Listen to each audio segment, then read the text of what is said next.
Hello, my name is Zachariah with Old Man Gaming. Welcome back to Astral Drive, our TTRPG actual play. I will be your game master and writer today. Just so you guys know, the game that this is played in is single mod. I'll plug it later. But above me, we have wonderful players. Above me, we have Gerald Abrego, played by Aether Dios. Yellow. In the middle, we've got our Buildmaster General playing Nullus Stonehand, Philbilly330. What's up, guys? And then finally, last but certainly not least, our partner in all things TTRPG, Wizards Respite's Ash, playing Alfred Whitecastle, as you know him. Howdy, folks. All right, and that is it, ladies and gentlemen. We're going to get right back into the action. Enjoy. All right, so, Alfred, you have fed. You are returning back to your hotel room to get a little bit of shut-eye before the morning light comes. Do you take off your item? When I get back to the hotel room? Yes. Yeah. And I mean, we all know what you are now, I guess. We don't have to keep things from other players. Yeah. I don't have to text you anymore. Yeah. Yes, I take off my bracelet that keeps me from igniting into a ball of fire every time the sun hits me. Okay. As you come into your room, give me an awareness perception check. Difficulty is 20. Ooh. Actually, no, I'm sorry. Difficulty is 19. I got a 24. Nice. All right, you notice somebody's in your room. So you have, I believe you got just a hotel room, right? Like you guys have squared away a hotel room. Yeah, I did get it while looking like somebody. Oh wait, yeah. I look like somebody else when I first get to the hotel room. I probably would transform pretty quickly after I got in. Right. Well, you look like somebody else for the hunting. I didn't think you looked like somebody else for the actual. Because didn't you get the hotel room with Gerald Abrego? No. Oh, okay. He's going to be in the direction of the crappy side of town. Sorry, everybody. This is what happens when we don't record for a month. So okay. All right. So you get in your hotel room. You take off the bracelet. As soon as you walk in, you're kind of undoing the bracelet to get some sleep and to recuperate. When you notice a figure, it's a small kind of like your average hotel room. There is a single-sized bed in the corner, a window, a bathroom, and then like a chair and desk area in the opposite corner of the bed, the far corner. Sitting in the chair, ominously, is a figure. It's still dark in your room. You haven't turned on the light, so you don't know who this is. I would immediately draw my weapon. You hear a familiar voice. You won't be needing that. That familiar voice is the voice of Shay, your mysterious contact that no one has ever heard of on this stream before. Like I said, we might as well just play it now. Everybody knows you're a vampire, so yeah, they all get to see it now. Okay. Hearing her voice, I would return my sword to the scabbard, close the door, and flick on the lights. All right, you flick on the lights. You see a tall woman, very slender. She's almost as tall as you. Very pale skin, blonde, almost white hair down to the back of her neck. She looks very elegant and beautiful, but at the same time, she's wearing very smart clothes. Like, she's not dressed to the nines in a skirt or anything. She has a kind of almost like a suit on, and then some pants that are loose, but also could be considered like almost like a space version of Dockers, so to speak. To the point where like she could move in them if she had to, but they would also be considered formal. She looks good, but she also looks prepared for anything. And she stands there with kind of long fingernails looking at you, and she does not look happy at all. She does not stand up. I'll take off the bracelet and put it in my pocket, and transform back into my normal self while doing that. I'll ask, and what do I owe the pleasure of this surprise? There will be no pleasure here. I can again assure you of that. I believe we had an agreement. You were on a mission for our people. I must say... Oh, sorry. Go ahead. A mission that has yet to conclude. A mission that has yet to start. There are complications. Yes, many complications. Many indeed. Now you're on this planet, completely far away from, finding us a home so that we can get out of this godforsaken galaxy. Really quickly, I want you to roll perception awareness, and it is contested. There's a 15. Okay, you don't notice anything about the way she's saying it. Okay.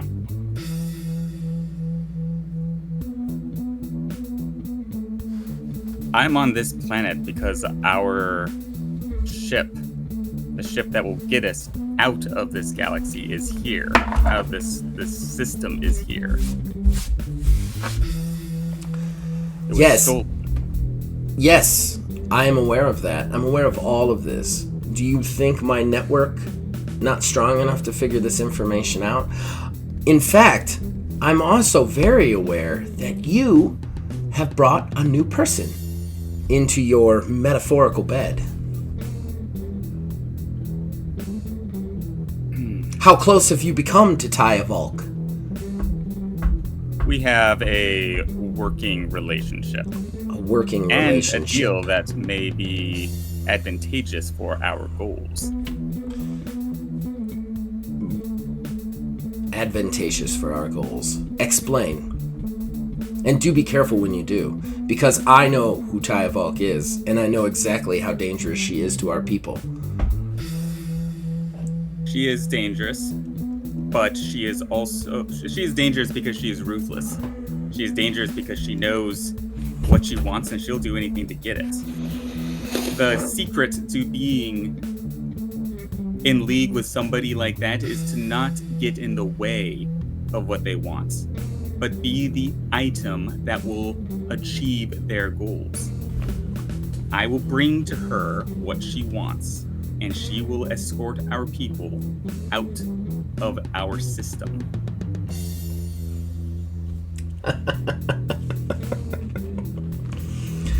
We don't need an escort, Alistair.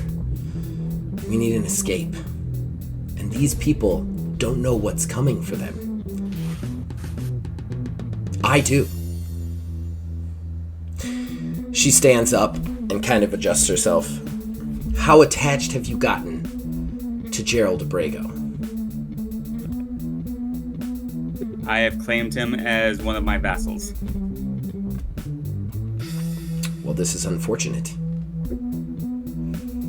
And why might that be? You have to kill him, and you have to kill him soon. Extremely soon. Did you forget how our people work? You've been running around trying to figure out how to make the ship work. You literally absorb people's DNA by drinking it. Take his blood, find the missionary one.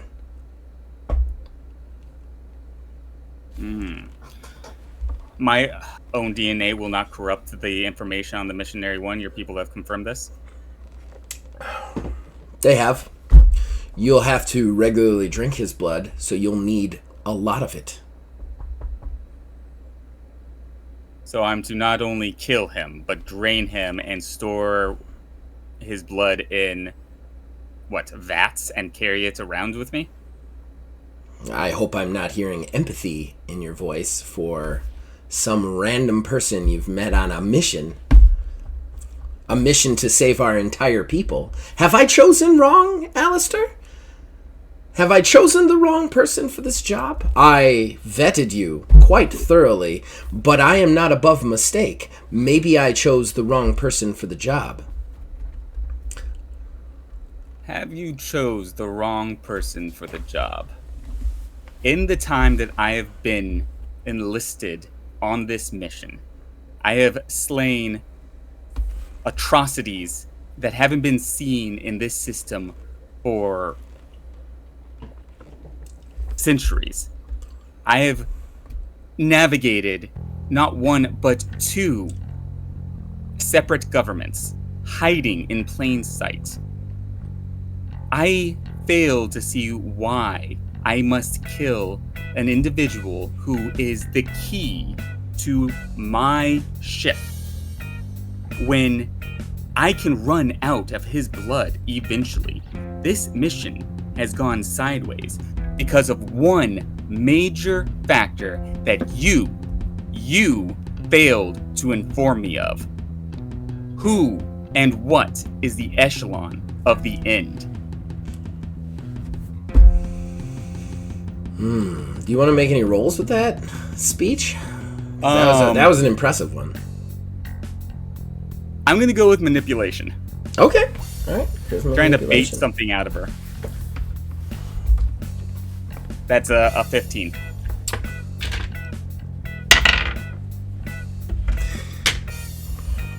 She stares at you for a long time. Well,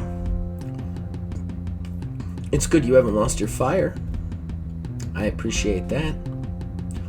But apparently I didn't. I did make a mistake. The mistake was not telling you who I was. My name is Shavanel Littlevich. Or should I say Queen Shavanel Littlevich. She doesn't need to add the queen. She is 100% Queen of the Vampires. The remaining queen, the acting queen. And because vampires kind of like have to hide out in society because everybody in the entire universe, galaxy wants them dead, the queen is almost like a myth. Like it's almost like, oh, they just say a queen name every so often to keep everybody in line. But she does say it with some gravitas, and she is going to use intimidation on you. You may combat with endurance resolve. She rolled low. She got a 13. I don't have resolve, but endurance. I got 19 with endurance. I'm going to spend Game Master momentum and make you reroll that. Okay. I really haven't been using them for like 20 episodes, so you can't be mad now. True. But I got the exact same roll, 16 plus 3 with my endurance. Are you a son of a bitch? All right, you're not intimidated. You're not intimidated. Maybe she is, maybe she isn't. Go fuck yourself, Shay. That's your brain, your brain patterns right now.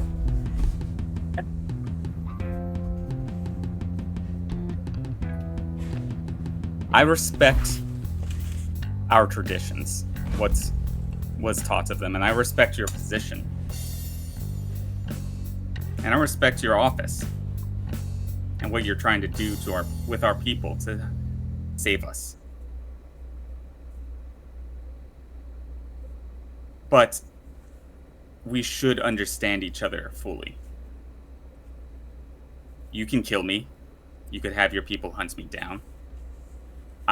If anybody in the system can do it, it is my own kind. It is the Queen. But what would that gain you? I am here. I have been working. I have put myself in extreme circumstances to accomplish the same goal you desire.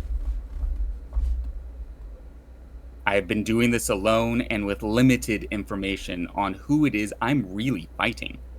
It's not the Hearth Collective. It's not Axiom. It's not even the Vampire Hunters. It's an entity, a shadowy organization that, up until recently, I didn't know existed.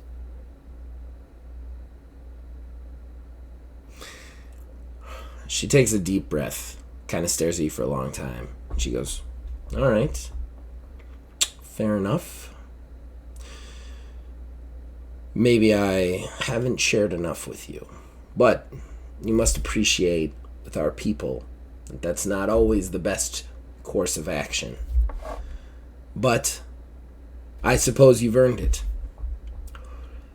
The echelon of the end is going to destroy this galaxy.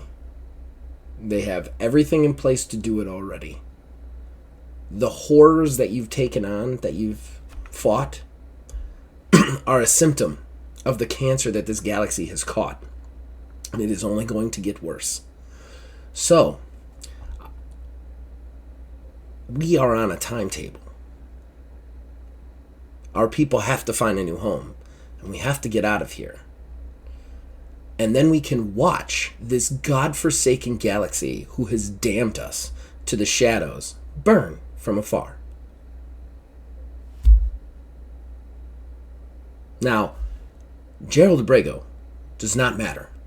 No one in this galaxy matters. They're not going to matter. They're not going to be around.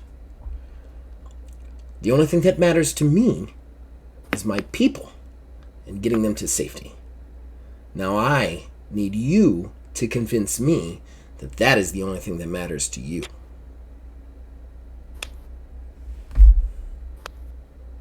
And as far as having people hunt you down, I would just kill you here and now myself.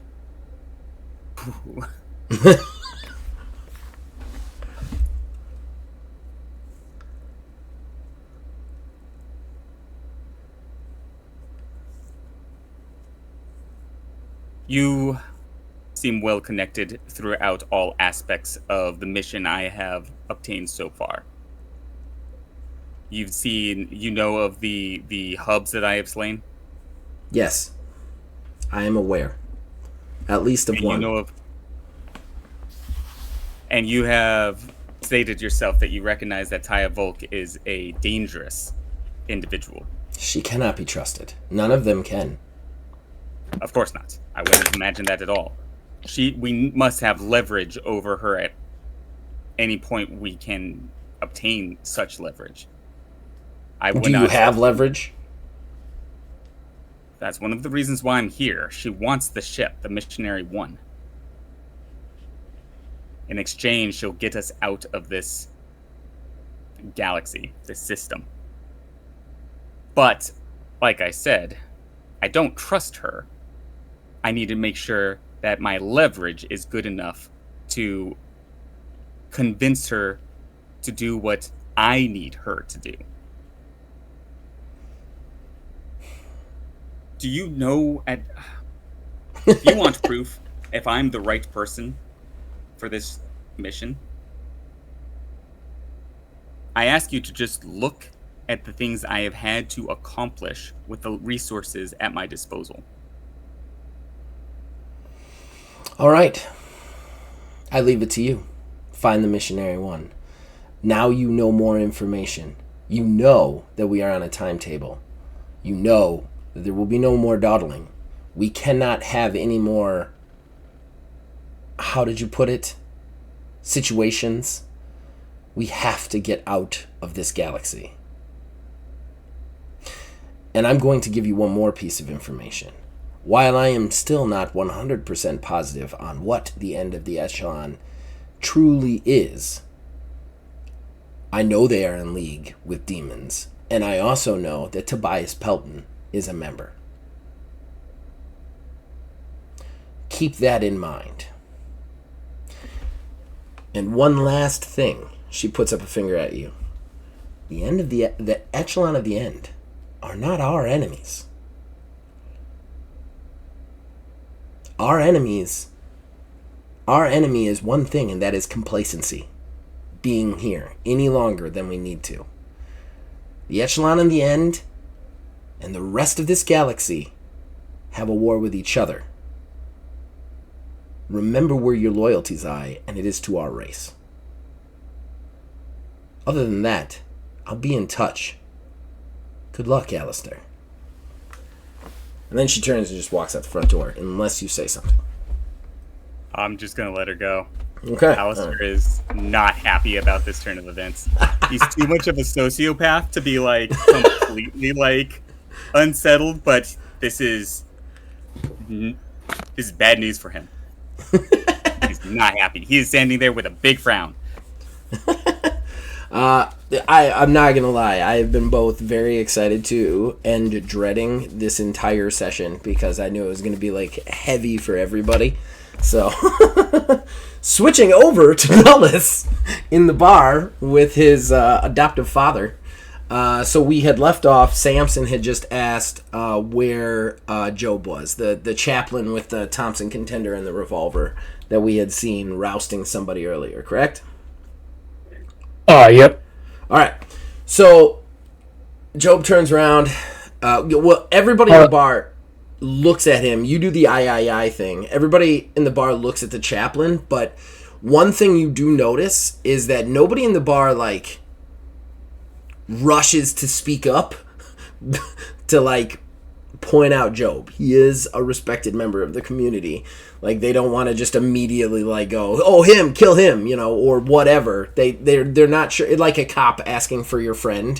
You're like, well, what do you need him for? You know what I mean? Like that's kind of how everybody treats the situation. Can I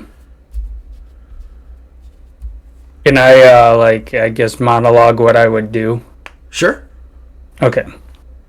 Monologue away.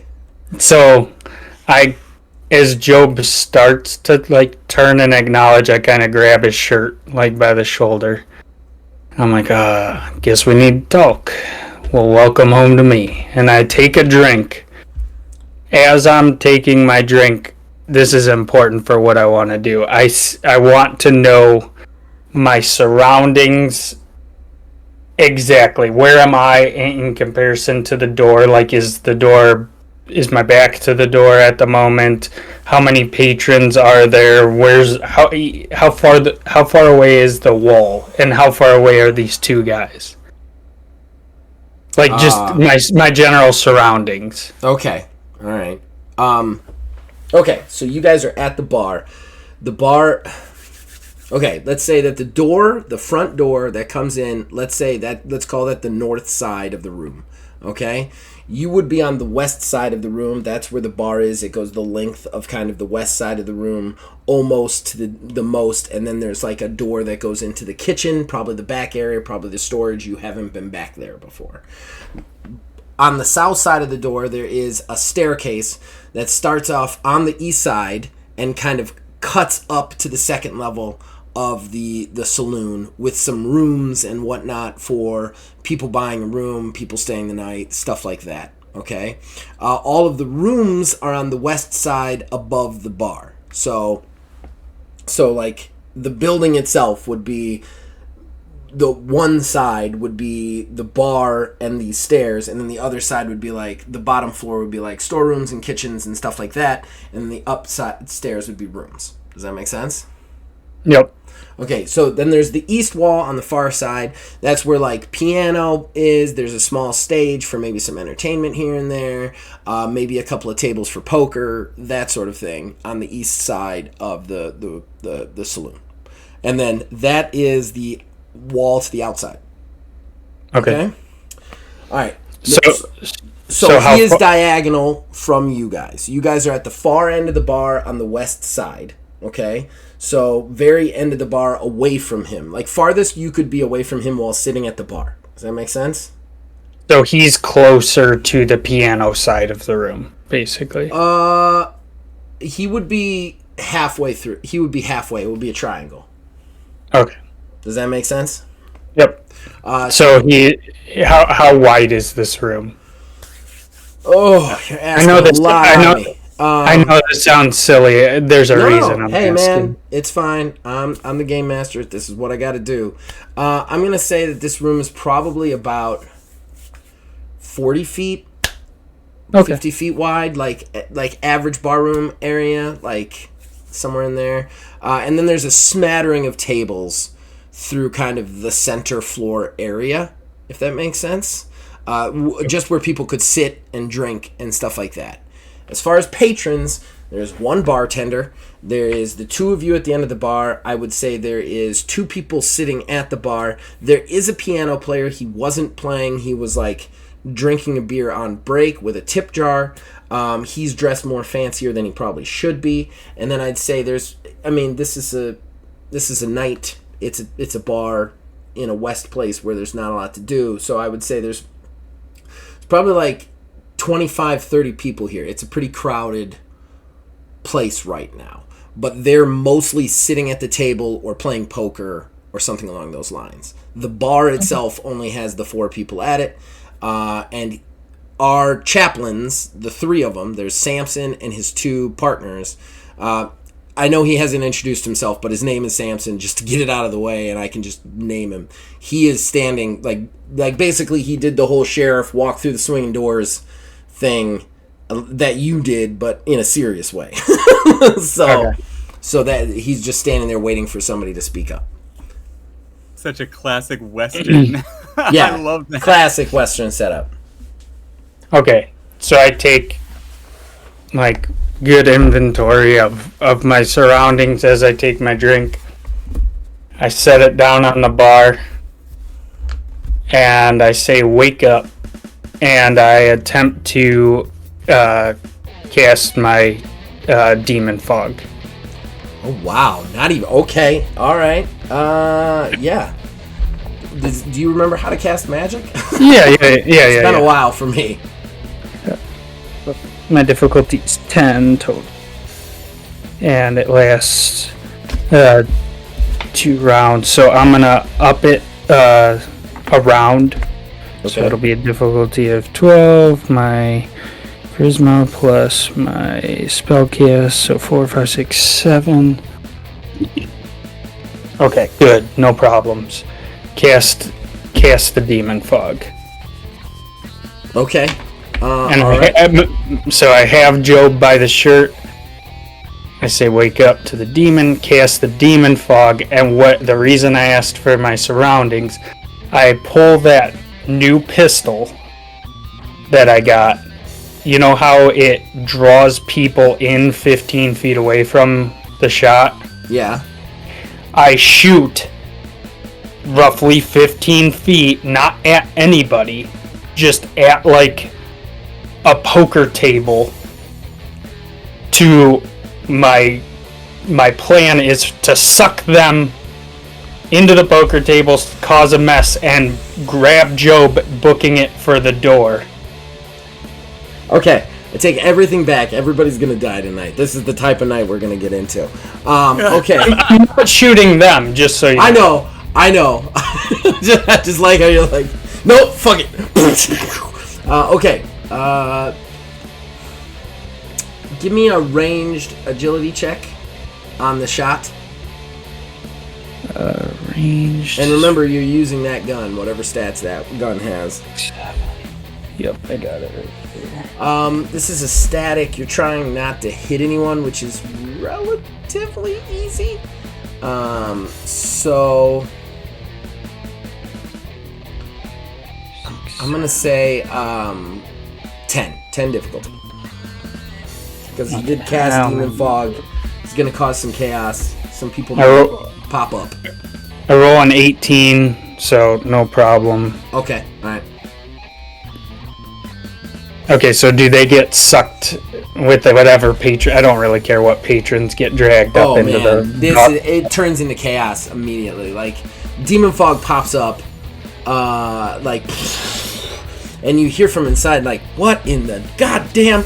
And then, boom, you hear a shot. You start to hear, like, holsters being drawn immediately. Even the patrons, like, go for their guns. They don't know what the fuck's going on now.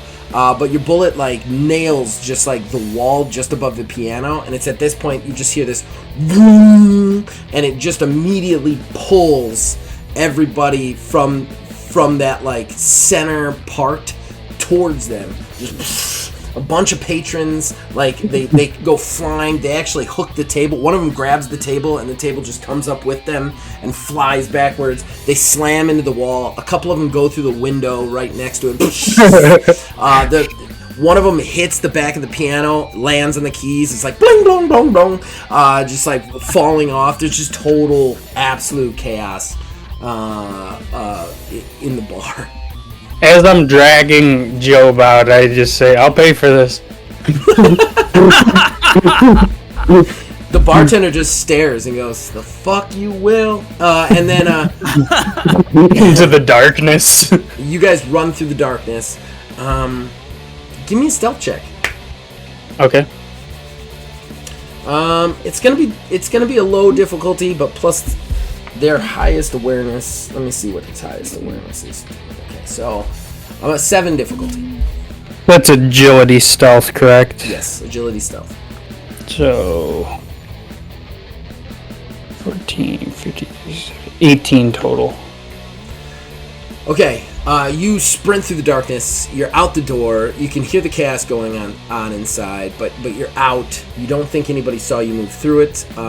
What do you guys do? Job's like, "Oh, god damn, Nullis, god damn." Do I see the vehicle that they drove? No, you do not. I don't. Okay. No. They're actually staying in town. Like, you saw them earlier, remember? Rousting the guy in town. So they just walked over. I shove Job towards the truck and say, "Get in." It's like, "God damn it, boy! You think I could have just talked to him?" I don't know what's going on. Get in. We need to talk. Well, and shit. Now we know what's going on. You ripped up a bar and you made a black hole in it. I'll be honest with you. This gun's new. It's pretty sweet. I didn't know. That was the first test fire. Sorry. Give me a quick endurance resolve check at 10. Endurance. You hear the voice. He's like, "Ungrateful father. There was a call to war, and you answered." Whew, thank God. 13 total. I fail. Well, you shoot your dad, so this is gonna be. How dark is this gonna get tonight? I was nervous. Okay, you guys get in the car, and yeah, you peel out. Is he driving or are you driving? I'm driving. Okay. You peel out and drive away. You kind of look in the rearview mirror, like nobody comes out right away. So like you think you got it. I mean, like it was absolute bedlam in the bar once you did that. It's like bodies on top of bodies. Like they would have been like trying to figure out how to get out, basically. So you get away, and Job just like takes a deep breath. He's like, "Oh, Jesus. How the hell am I supposed to talk my way out of this?" I think "thank you" is what you were searching for there, Dad. I am not going to thank you, boy. I could have talked to him. And I could have made all this right. You don't know what they were there for, first of all. Oh, man, you always shoot first. You always punch first. Damn, I thought the Hearth Collective was going to beat that shit out of you. You taught me, Dad. Yeah, well, maybe I taught you wrong. God damn. Now that we fucked up Paul's bar, he's gonna be pissed. Think he's gonna let me in there without paying it?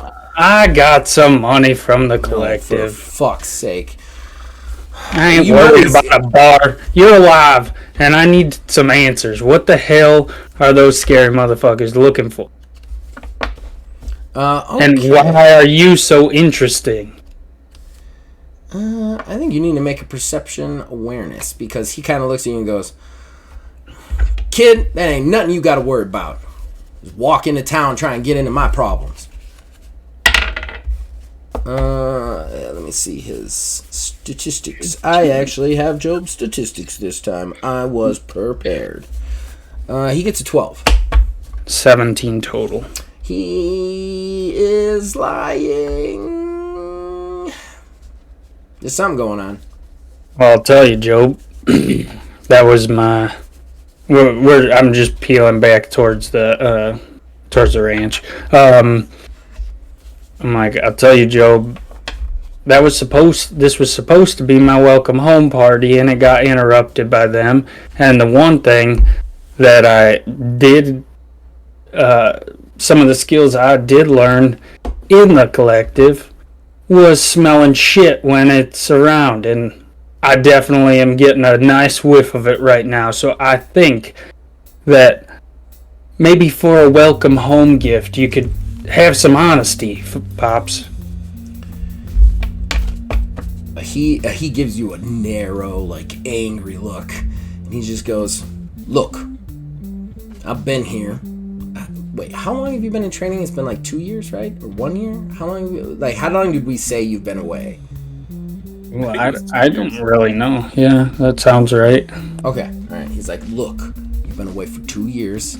This is my business. It's not your business. You got your own business, and you don't need to get tied up in this business. Now, me telling you shit gets you in trouble. I ain't gonna get my boy into trouble. That ain't gonna happen.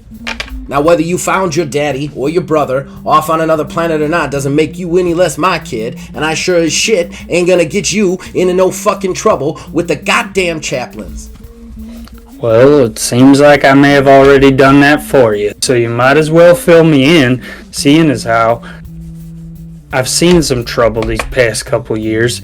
I'm well equipped to handle it, and if ever I was to be the head man at the ranch, your trouble rolls downhill.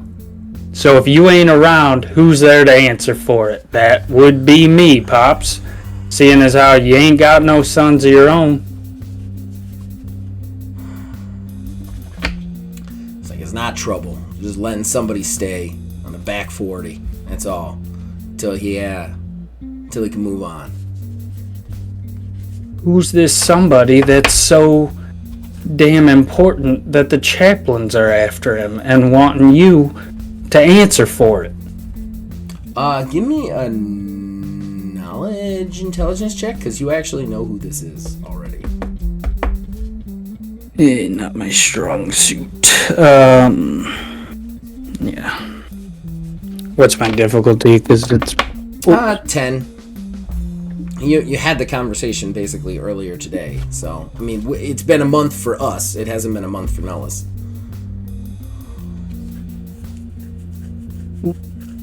Oh.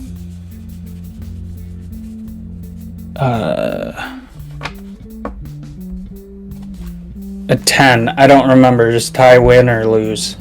It loses, but yeah. I'm gonna give you, but it loses minorly. So, like, you vaguely remember something the trucker who brought you out here was talking about, because you had asked him about the same chaplains lousing people, and you vaguely remember something about a church burning down. Oh, yeah. Okay. Wait a minute. Does this have something to do with the church? The fire at the church or something? The old man who drove me up to the farm to the ranch was talking about? You just ain't gonna leave this shit go, are you? Just ain't gonna leave this shit go. Let's just put yourself in my shoes. You come home from fucking hell, and this is what you're greeted with. What are you gonna do? You're me. Let's put that there right now, and you go on and tell me that you ain't gonna dig around in this, because I know you better than that, Job. All right, fair enough, kid. Now you put yourself in my shoes. Your son comes home from hell randomly. You want to have him there, but something's going on that you just can't stand for. So you stand up for something, not thinking your son's going to come into it. Now you don't want to have him have problems. So guess what, kid? I ain't telling you shit. So we're going to go home. I'm going to go to bed. You see Isabel, and you put this shit out of your head. And I'll come into town tomorrow. I'll see the chaplains. I'll talk this thing out. It's hard to put myself in your shoes. I ain't got no kids yet. Why don't you just be honest with me, and I can help you? We've been working together on this ranch. We're family, and you're the one who always taught me that family sticks together. That's the whole reason you didn't want me running in the first place, to deal. So why don't you treat me like an adult, and let's figure this shit out? I ain't worried about Rick's bar. We'll get that taken care of. That's the least of our concerns. Let me help you. You've helped me from... You didn't have to, but you did. So why don't you just acknowledge the fact I'm a grown man standing in front of you who's perfectly capable, and we're family. We're gonna get through this together, because that's the best way to do things. You can definitely see your words are kind of getting to him a little bit, and he's just kind of like still staring off, and then he turns and he puts his hand on your shoulder, definitely wanting to end the argument, you can tell, and he just goes, and you've grown into a fine man, and I am damn proud of you. All right, tomorrow morning, we'll get up, we'll talk about it. No more about this tonight, all right? We'll figure this all out, and I'll tell you everything, okay? All right. Okay. You guys arrive back at home, and we are going to switch off. So I just want to say right now, had no idea that's how you were going to react. None. And that was amazing. That's the joy of role-playing right there. He's casting spell and throwing down. Okay. I thought that's not even out of character or nothing. That's exactly what Nellis would do. Well, it's exactly what Phil would do too. There's always a fighter in Phil. That's the no one got hurt. Seriously, I thought that was a decent plan. Oh no, it was a good play. It was a good play. It definitely pissed it pissed Job off. That's for sure. You fucked up his bar. All right, we're gonna switch off. Abrego, unless you do something else, you sleep through the night, or at least try to? Yeah, well, I have guards outside of my door that are terrifying, and I barely got away from all of that nonsense.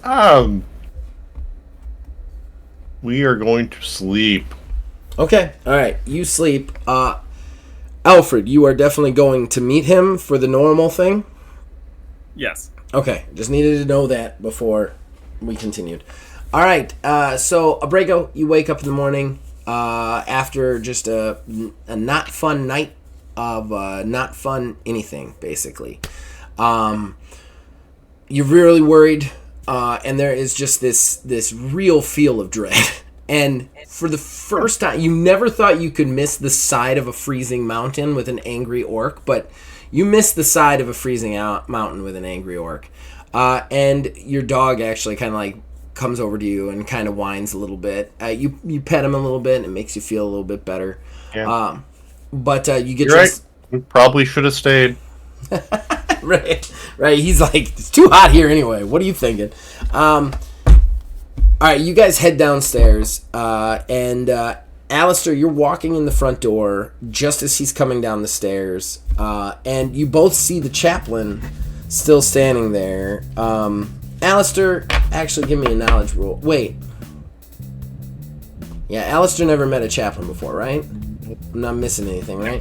Okay, Alistair, knowledge, intelligence, if you want to try and figure out.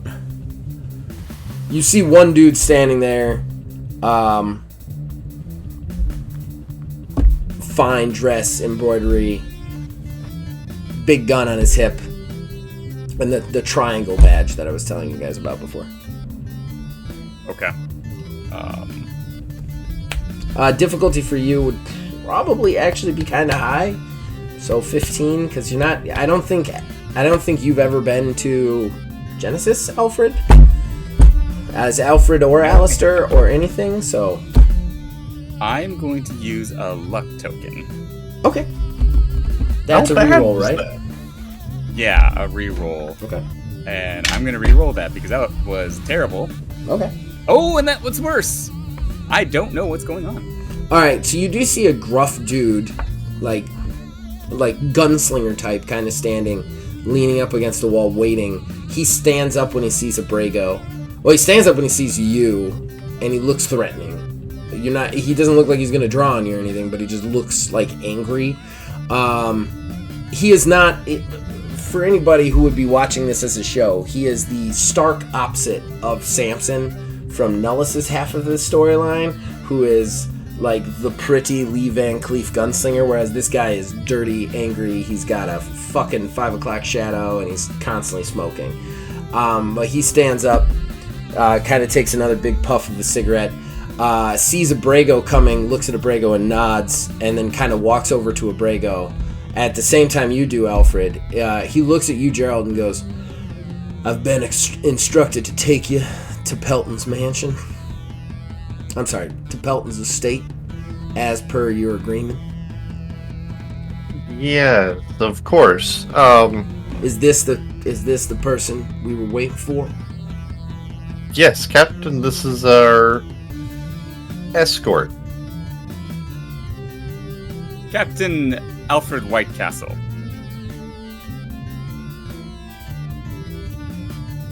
He turns and he goes, oh, sorry, I gotta grab his card. Right. I'm prepared, I just don't remember names. Intentional, awkward, uncomfortable pause from... Yeah, I kind of got that.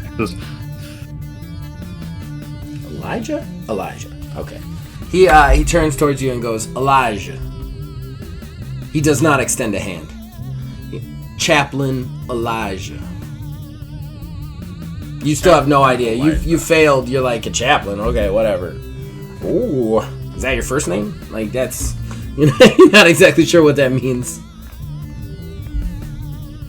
Context clues. He's smart enough to realize he's somebody, but you just don't know what any of this really means.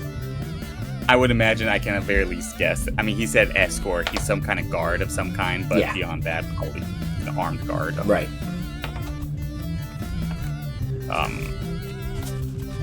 So are we ready then?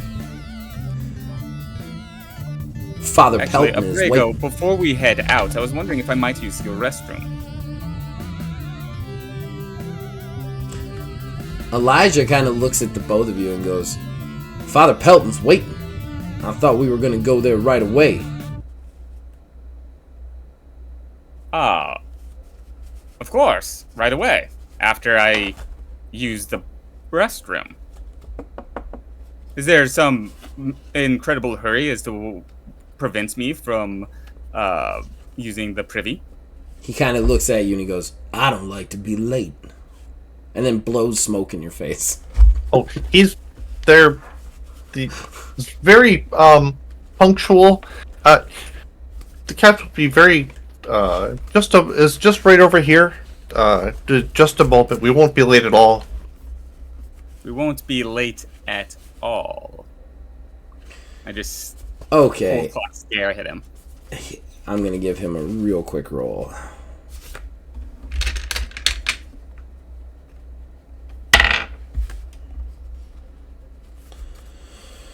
Alright, he is using intimidation on you, Gerald. He has a roll of 15. And he basically goes, Alright, Abrego, he can find the privy. You can wait with me.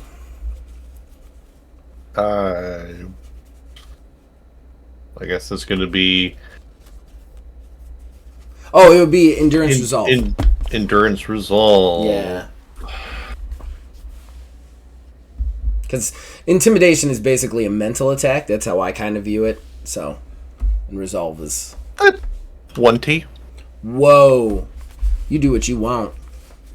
You're a big-ass armadillo with an angry wolf. You do what you want. Yeah. That mountain changed this man. Of course. It'll be just a moment. Okay. So what do you guys do? It's your plan, unless you just really had to pee. No, I guess we go back into your apartment. There's a bathroom in the lobby. Like, his apartment is like 3 floors up. There's a bathroom in the lobby. So is Abrego in the bathroom with me? Are we like... I mean, if you guys walk away, yeah.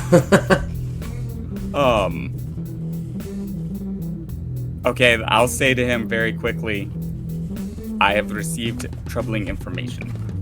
We must be on our guard today. I don't know how well you know this individual, but more importantly, his house retinue. There may be a spy among them, but we have to keep this between us. Oh, he's not even from the house. This is, and probably all spies, honestly. Well, that's very good information to know. Yeah, this is not a friendly conversation we're going to. What do you expect from it? A lot of threats, probably. It's very concerning. It's not like this when I left. Do you know what he wants? No idea. But it's very threatening. Our goal together is to get the Missionary One back, right? I would be very happy to leave, yes. Gerald, call high or low? Hi. Okay, keep talking. Can I get perception awareness? Okay, what do you want to use that on? I'm paranoid out of my armadillo brain. Okay. At this point, I don't think that's paranoia. I think that's just... What are you using it for? Like, what are you trying to divine? Is what I'm saying.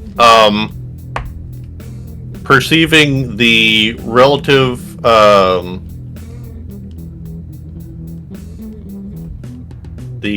any eavesdropping and the relative and okay. maintaining the relative I gotcha. Give me a roll. time and think. Yes, so I gotcha. that is. I see what you're doing. Oh yeah, I did bump that up. Go me. 17. All right, take a momentum. He yeah, you start to hear footsteps come to the bathroom. He has decided Alfred has had a long enough time to pee, and he's definitely going to check on the two of you. You've probably got 5 or 6 more seconds before he walks in. He's going to very loudly wash his hands. Okay. And like obviously, like he's not. Look out! Somebody's coming. Side note. I was really waiting for somebody to just like pretend to poop super loudly, like as you hear footsteps, like oh. No, that's different character to the game. I don't think either of these two would do that. Yeah, fair enough. Okay. So, yeah, you start to wash your hands loudly, and sure enough, a couple seconds later, he busts in the door, just kind of turns at both of you and goes, "We ready?" I just start washing my hands right there, and I take my sweet time about it. I wash my hands twice. Like, I lather up, I wash them off, and I turn to him and say, "Cleanliness is close to godliness. Right, Chaplain?"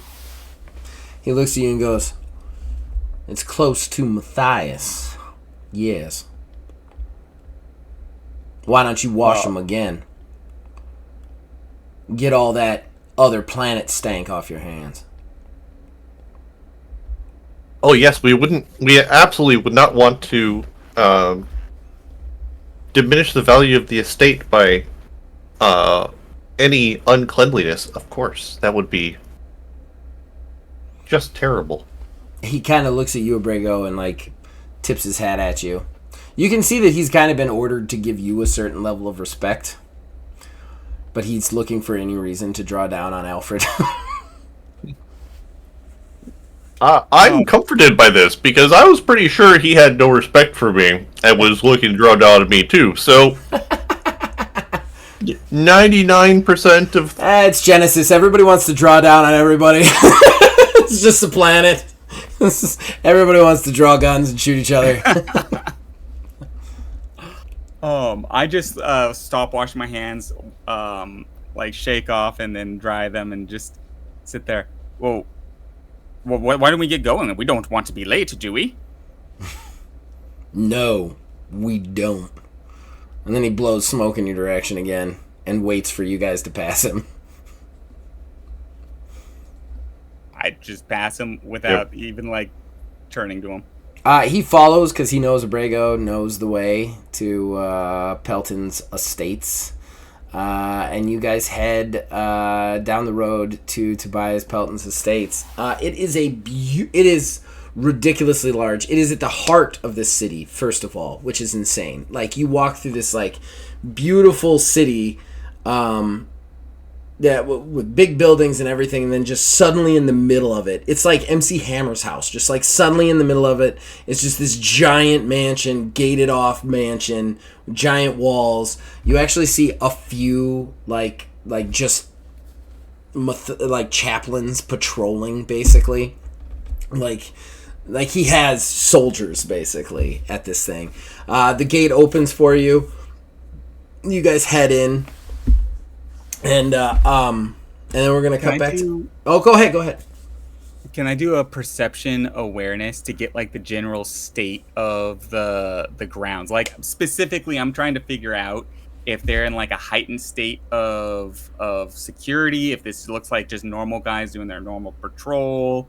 Like, what's the energy and ambience like of the normal guys, normal patrol. But an awful lot more of them than you probably expected. Give me a perception awareness check. We'll decide however good you do. We'll decide on how well you can discern information about the security. Okay, I got an 18. Okay, that's pretty good. Take a momentum, and Nellis, I think I failed to give you like 2 momentums during yours, so take those.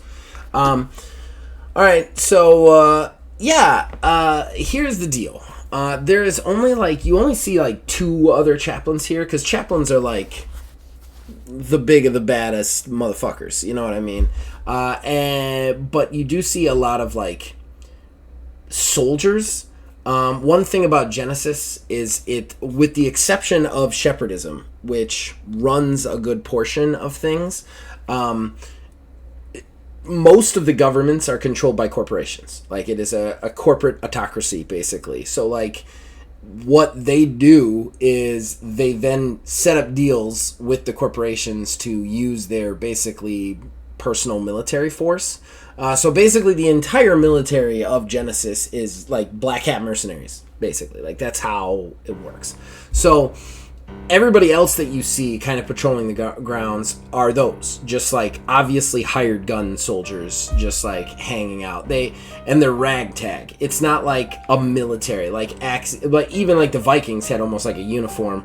Like, there's no uniform. They're just kind of like in different like cowboy gears. They all look very different. Some of them have like blades. Some of them have guns. It's ragtag. It's all over the place. The only people who are uniform are the chaplains, which you don't know shit about, but they're uniform. They all wear that triangle. Like, that's how you can tell them out, is though you don't know what chaplains are. You just basically look and see that Elijah has that triangle, and then the other 2 people that you see kind of patrolling around have those triangles as well. And they all have really, really nice pistols or guns at their hips or sides. Some of them 2 or 3.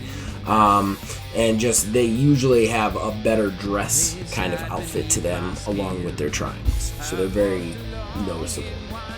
So I could at very least discern from that they're the chaplains, though I don't know what they are at very least a cut above the whatever they're calling their standard soldiers. Yeah. You also, from that role, you can also tell that the chaplains, it's not necessarily they're in charge, it's just nobody's in charge of them. Like, they're the highest on the food chain, so to speak. Like, if that makes sense. Yeah. They're the big dogs in the pack. They're the big dogs. They're not necessarily giving orders to people, but you could just tell that, like, probably the organized kind of mercs or gunslingers, so to speak, have their own organization that they stick to, but nobody fucks with the chaplains. Like, that's and if the chaplain says jump, somebody jumps. Like, that's what you kind of see from that picture. I hope everybody had fun. Did everybody have fun? Yes. Yeah. Absolutely. As usual, I was horrified. So much more than I am in battle. So real quick, guys, let's do a generic sign-off for both of the episodes. So, all right, that was it. That was the episode. We will be back in 2 weeks with another episode of Astral Drive. If everything goes well. But obviously, the obligatory moment for everybody to plug. We'll give Aether Dios the field first. What do you want to plug, sir? Nothing particularly new for me. I like to give the field to everyone and show all the new games that are coming. Thank you, sir. I appreciate it. Phil Billy, what would you like to plug? Check out TMNT and Other Strangeness. Had an episode last week, and it was a pretty cool one. We're starting kind of like a new chapter, I suppose. So yeah, check that out. It was a lot of fun. And then of course come back for next episode of this here in Astral Drive. And then Wizards Respite /Ash, what would you like to plug, sir? As always, wizardsrespite.com, website where we dive into all things TTRPG, all of these episodes and all of the TTRPG episode shows that we're doing together are going to be on there, as well as a bunch of articles and t-shirts, which I'm also trying to sell on the site. Buy t-shirts on wizardsrespite.com. As far as me, we do have a lot of TTRPG content coming. Definitely check out TMNT. I have so much fun running that game. The game is just good, hard, 80s cartoon fun. And I'm really excited about the next episode. We also have I can kind of spoil it. We have like a Doctor Who actual play coming with Aether Dios from above me. It's going to be a lot of fun. And then we've got a new game coming for single mod, Ordo, which is being game mastered by Wizard, which I actually get to play in that one, which is cool. And then finally, I will plug what has been on your screen the entire time. This game was played entirely in single mod system. You can find it on itch.io. It is only currently $6. Please go buy a copy. It's an easy read. It's a fun game to play. And it still has some fun build mechanics, even if you like a little bit of crunch as well. So, other than that, you guys have a wonderful day. You can find us on Facebook at OmegaGamingDH, on Twitter at OmegaGaming9. You can join our Discord, links in the description below. Influence us and all our shows from there. You can find Ash at wizardsrespite.com. And then as long as you guys keep watching and listening, we'll keep making them. We'll see you guys next time.